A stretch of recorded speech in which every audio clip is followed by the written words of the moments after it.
So what the Maim is addressing here is, how is it that the Avodah in Golus, which is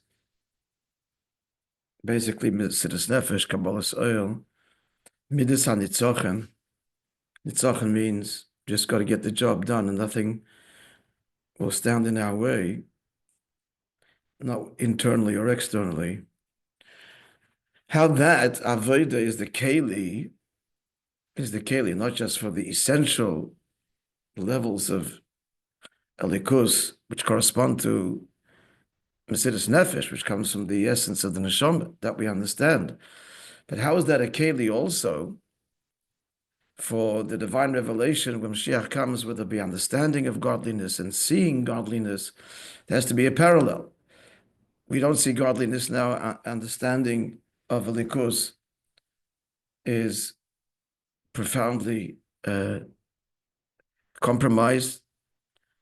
Paucity of understanding. We learn about God. We don't understand what we're learning. We learn about it, but we don't see it. We know about it, but we don't get a real grasp of the essence of godliness. We speak about godliness. We don't experience it. We don't see godliness. So basically, our Avodah is Kabbalah oil. It's Nitzochen, Mesidus Nefesh. So how is that a keli? To rephrase that, that's an atzmizdik, essential Avodah. That's what we're left with now. But how is that a keli for the giluyim, for the revelations, not just the essence, but the revelations, the experience? Lasid lovely. Questions clear? Understand the question, yeah? Guys, understand the feedback. Gentlemen, you're all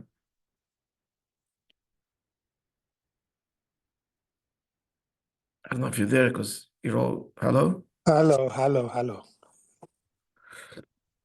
You understand the question, folks?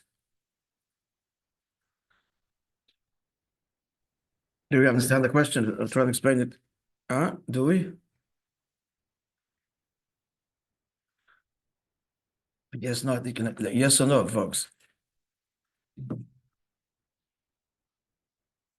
Do we understand what the Maim is asking, or we don't understand? Not the answer, but do you understand the question? Okay, no feedback.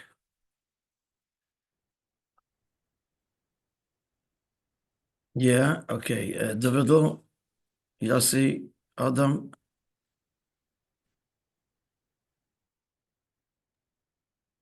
Yes, Rabbi. Sorry, my hands weren't available to take it off mute, but the answer is yes. Okay, yeah, and good. David, you understand the question? You're not there. Okay. So to this, he began to explain. This is very profound, and I apologize. It needs a lot of preparation, a lot of thinking, which I did neither. But basically, he said, we have to understand the tzimtzum. Now, I'm going to put it in three. What is the radical, the tzimtzum arishin, what it affected? I'm going to use three simple words. The tzimtzum caused God's relationship to us to be three things. One, a relationship wherein there is further and closer. The notion of distance, pre-tzimtzum, there's no further, there's no closer. It's God's unbridled revelation. Simple, absolute, and oneness. No longer post tzimtzum. So first key word, you should write this down, it'll help you remember. Distance, closer, further. The second effect of the tzimtzum is that his relationship to us now is fractured. By fractured, I mean, although he's one transcendent absolute God, but he relates to us through different attributes. This is a huge and revolutionary change from the way God expressed himself before tzimtzum. So the second word is fractured, or division, multiplicity. Maybe another word, fractured implies, fractured in the sense that there are different manifestations, not one Yes, Chachma, Bina, Das, all kinds of levels. Clear? A better word, maybe? Just one word to remember.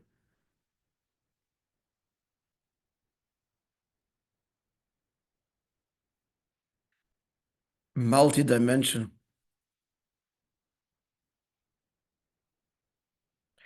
That's the second effect of the Tzimtzum that did not exist, overtly at least, pre-Tzimtzum. And the third thing is, what's the third thing you said yesterday? Hakshama. Now, what in the heaven's name does that mean? Hakshama from the word Gashmias. So we're going to use this one simple term. God relates to us in a tangible way.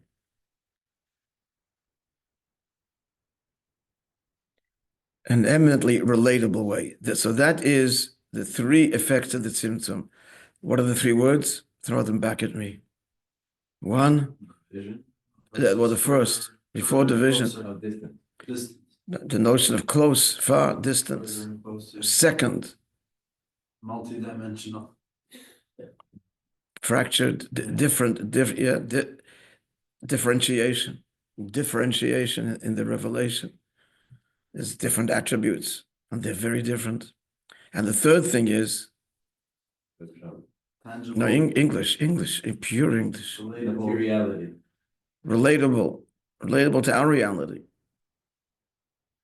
Ishtalshalos is relatable to our reality. Okay, we hope that what we're saying is correct. Now, I say, that's as far as what, that's Lamaila. Now the Neshama mirrors the same, undergoes the same evolution, the same descent overall. All the Tzedek Aliyah, of course, but the Neshama undergoes the same descent as it descends into the body, mirroring Hashem's compromised revelation to us as a result of the Tzimtzum. Let's look at it, I say.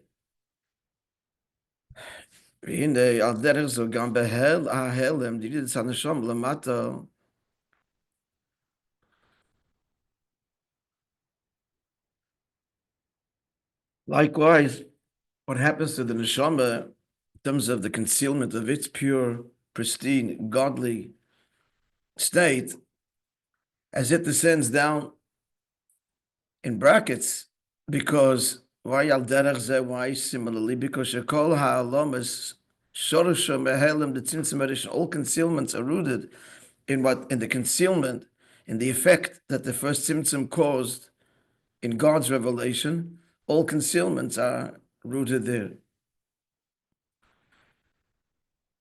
They all come from there. It's all one thing and reflective of the nature of the tzimtzum marish.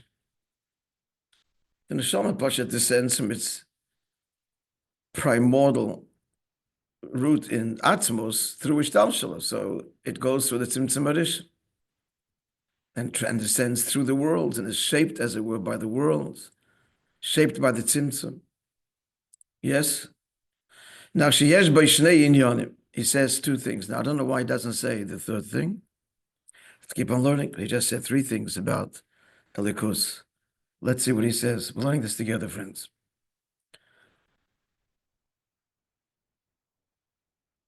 Number one, Aleph, should be Yesan Neshama L'maylo.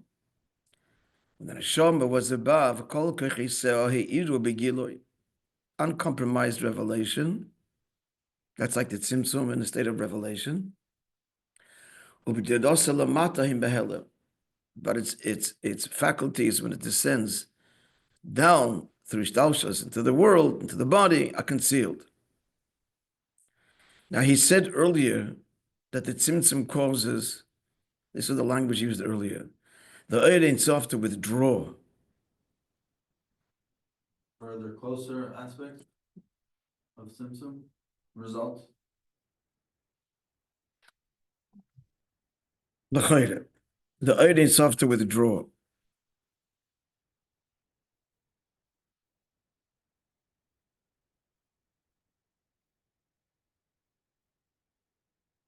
We spoke, I didn't go into this now, but he spoke about that. Remember, the Eid Ein Sof Lifnei Tzimtzum carries both expressions of God, yes and no, bli gvul and gvul. What happens is that the bli gvul property is withdrawn.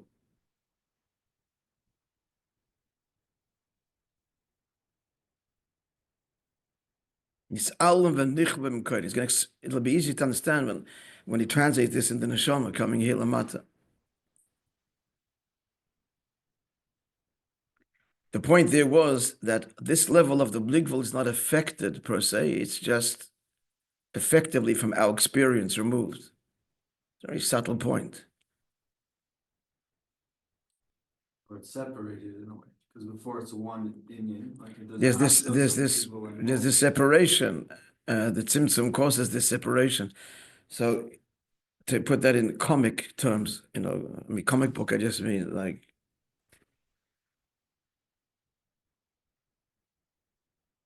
the separation means that from this point, as a result of the tzimtzum, it means bli gvul is virtuous, gvul is not. So it's now absorbed in the world of virtue, only the world of virtue. Maila, it's in the world of Maila. And gvul is chsoren, is something that lacks.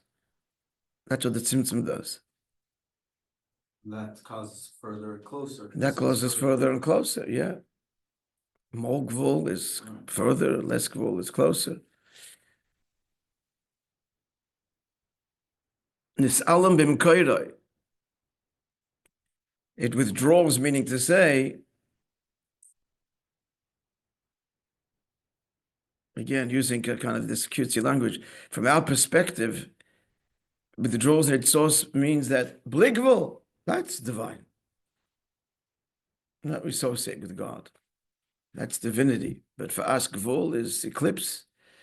And moreover, gvul produces us at the end with our finitude, very far down the line. At any rate, so let's look now back to the neshama. So sheyesh, but so similar, what happens to the neshama coming down here, similar to what we described to God's revelation as a result of the tzimtzum. First thing he said was the neshama was above, so all its faculties are revealed, but when it descends, they're concealed.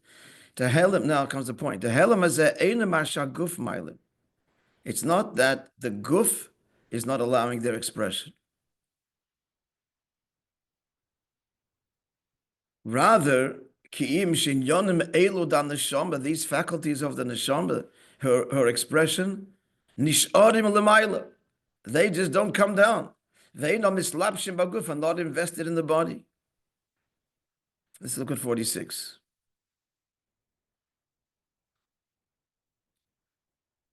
See the previous Hamshech, this is Tavshin Tes. The Zeh Shemiridus HaNeshama, that as a result of the soul's descent, Mis'al Mimakoicha Shelo, her faculties are no longer expressed.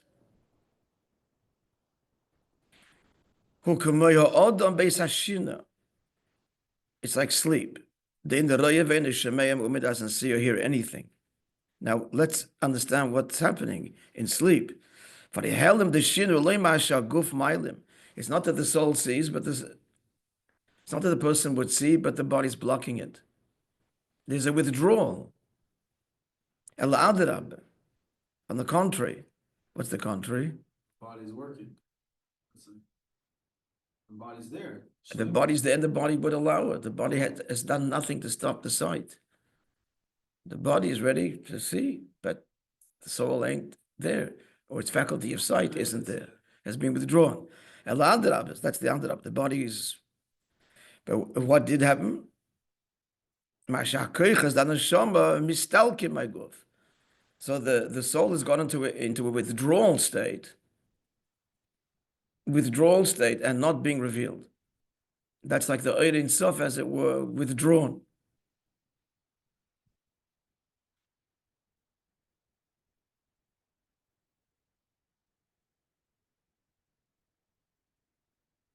Okay, we'll just keep with the words here. the thinking that's required when you learn Chassidus is, again, we're talking to Megillah, we're talking about God. So what is God doing? What are you saying about him? I get stuck on light and vessels and withdrawals. What's the Eibishter doing? And why is he doing? Answer this in simple language and beginning to understand something. Why he's doing all of this, and therefore we'll understand the what, is because he wants a dir b'tachtonim, and wants to create a matzav of tachten, wherein the neshama is going to be placed, and there to reveal him, his essence and all of his glorious manifestation. Where's it all going to happen? Dafke here. But the dafke here, so all these processes that we're describing now, the three effects of the tzimtzum, we have to understand that they are all necessary since God has decided he wants a dir betachtonim and a tachten as we know it. To create this tachten needs these steps. He didn't have to choose to have a dir betachtonim, nothing had to happen. But he did. He decided he wants a dir betachtonim, and it should look just the way it does down here. So to look the way it does and to be the way it is and to feel the way it is requires all these steps that we're describing now, that the tzimtzum affected. We're walking kind of backwards because Seif Masa Machshava Tchila, he wanted dir betachtonim. He wants this. And he wants to make the process understandable. That's the whole point. That we discover him and from within the reality in which we live and realize that the reality in which we are thrust is a consequence of these divine decisions. So they're all divinity in the end. They're all the kavanah. They're all part of one kavanah, and that is a relationship with us. So it all needs to be understood. That's the point of it.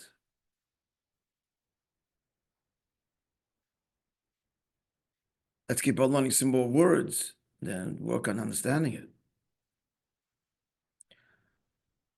So the first thing he said about sleep, the first thing, this is all going to lead us to how the avodah, there's a big question. The avodah Mesiras Nefesh is a keli not just for the etzem, but for giluyim also. That's where this is going.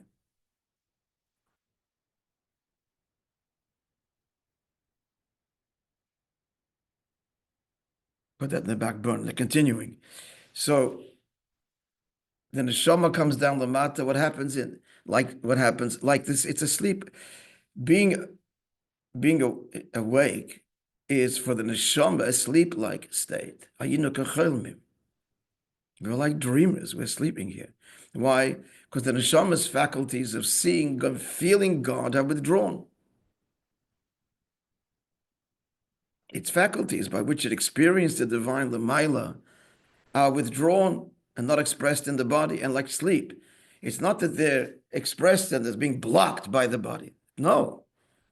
The tzimtzum causes this withdrawal.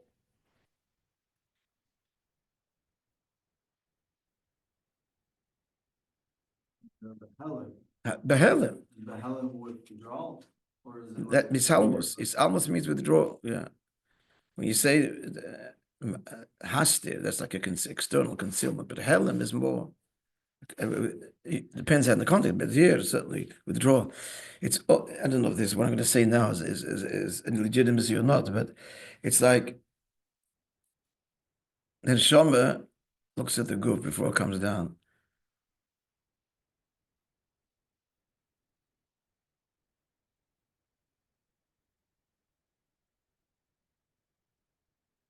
And sees that in the goof the neshama can't see or experience the divine.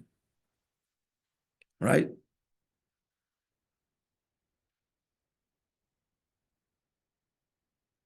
So since it can't because of the Gashmi Saguf, it withdraws those faculties. Like willingly.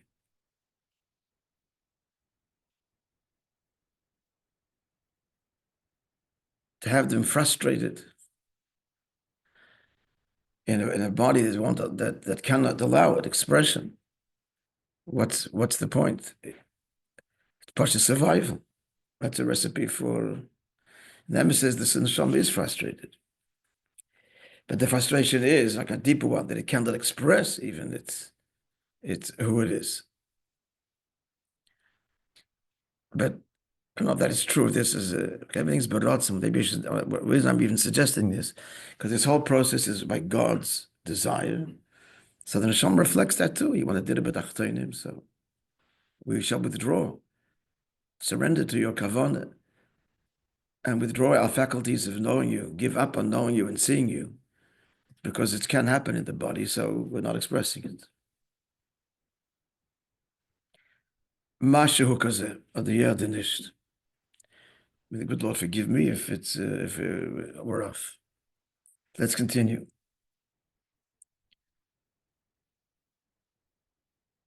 Bays. So there's we finish it. Bedugmas. Which I said earlier that the Abligval is it's withdrawn and does not illuminate the place where creation will take place. And he added previously, he had a vort there, he added a vort in the previous paragraph. Atam, he said before that since this level of divine revelation is beyond creation, the tzimtzum can't affect it, can't compromise it, it can just block it from being revealed, so it's withdrawn. Akopane. Second thing, shigam in yonim elu shemislapshim be'agov. And the neshama does animate the body, the neshama does express faculties of intellect and emotion. It does, but him bakshama, they become very compromised, corporeal almost. Bedugmas ahelim shebeid akav shemitzad hakelim. This is similar to what the tzimtzum produced, which is a divine revelation that is kelim-like, hakshama. What's the word I used? Tangible. So he mentions what the first and second and third thing, and doesn't say the middle thing, the middle point. Yischalkus. Why doesn't he mention Yischalkus? Because it has Eses Firas L'mayla already. It has the Eser Koichos L'mayla. Neshama is Already has these koichos. So that is not so applicable. I mean, it's a simple reason. But the first and third thing, the neshama, namely, the withdrawal of the koichos, and that which does, it does express, is almost physical. Understanding, feeling, it's all tangible, bakshama. So that is a parallel to the Sfiras L'mayla, all as a consequence of the tzimtzum.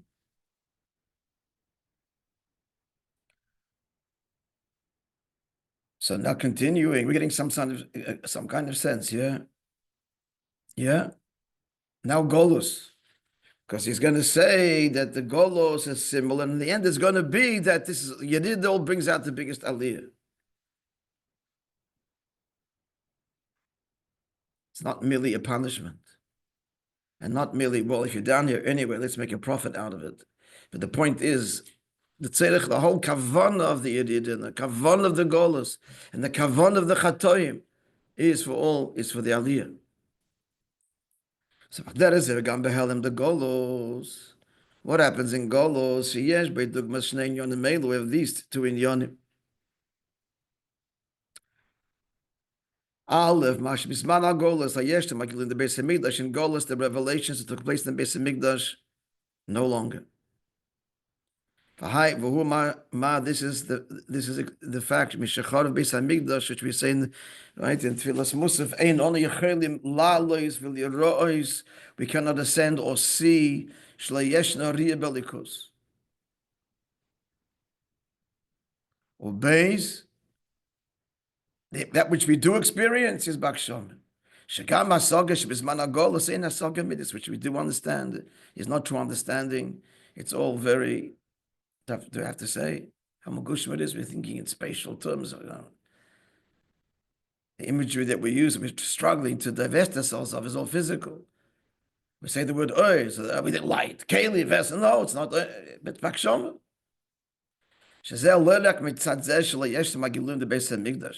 The reason that our understanding is so, I have to find a good word, akshoma, but it's coarse, it's physical, it's, I'll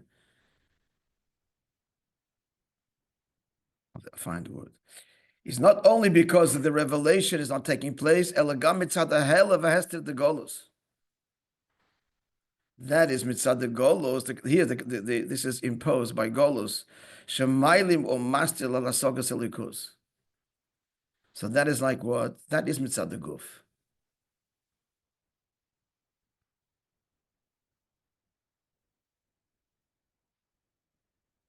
The first thing was the two things he said about the neshama, that it's koiches withdrawn. That's not the guf's doing that. The neshama is withdrawn. But then what is invested in the guf, because it's in the guf, it becomes baksham. So that's imposed by the guf. And that's the two things of golus. Beis Hamikdash gone and golus concealing. And if what we do understand is baksham, like the neshama invested in the body. It can only understand through the agency of the physical brain. So any understanding is bakshama. Be clear? So Summer, tell me back, what are the two inyonim of the neshama? No. Three things. Talking about the two inyonim of likus, neshama, golus. Two main inyonim here. The middle one is not about yischalkus, but two main inyonim. Let's just get the words straight and try to understand it. So, one, speaking of likus, the milo, what happens is what? The ain't sof. One word. Withdrawn. Second thing is onto the tzimtzum. What is revealed is corporeal, it's physical, it's baksham, it's compromised. Ishtaushalos, we're talking about Eilumus and then it's divinity, but we're talking about divinity and we're using physical language for it, mamash. Neshama, same thing. Neshama comes the mata, what happens?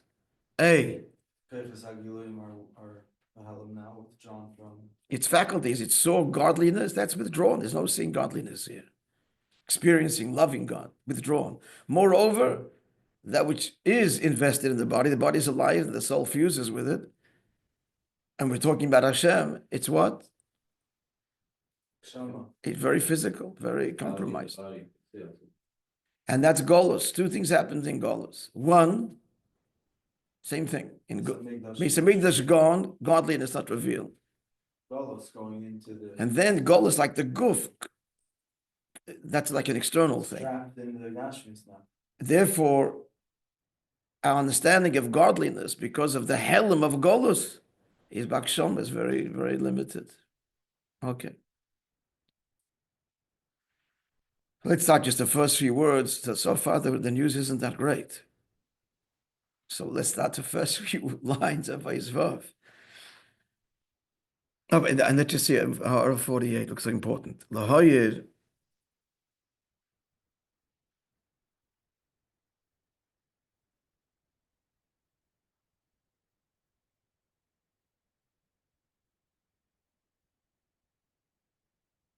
Okay, think about that. There's two inyonim. There's the Gila Likus and there's the Asoga. Okay, I don't want to just throw this out. The two inyonim.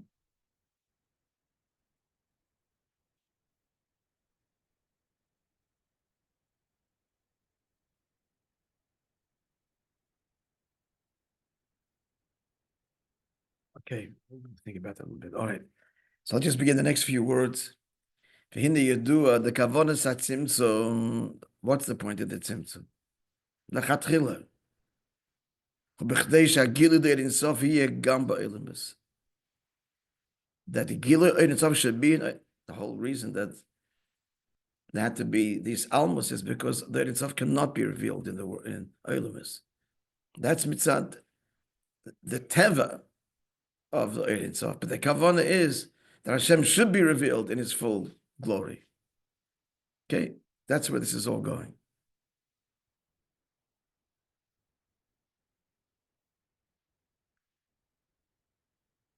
So he outlines that we're going. The pre-tzimtzum and the Eir Sof filled everything in. So what does the cholol mean here? At any rate, so it was creation as it is, it could not exist.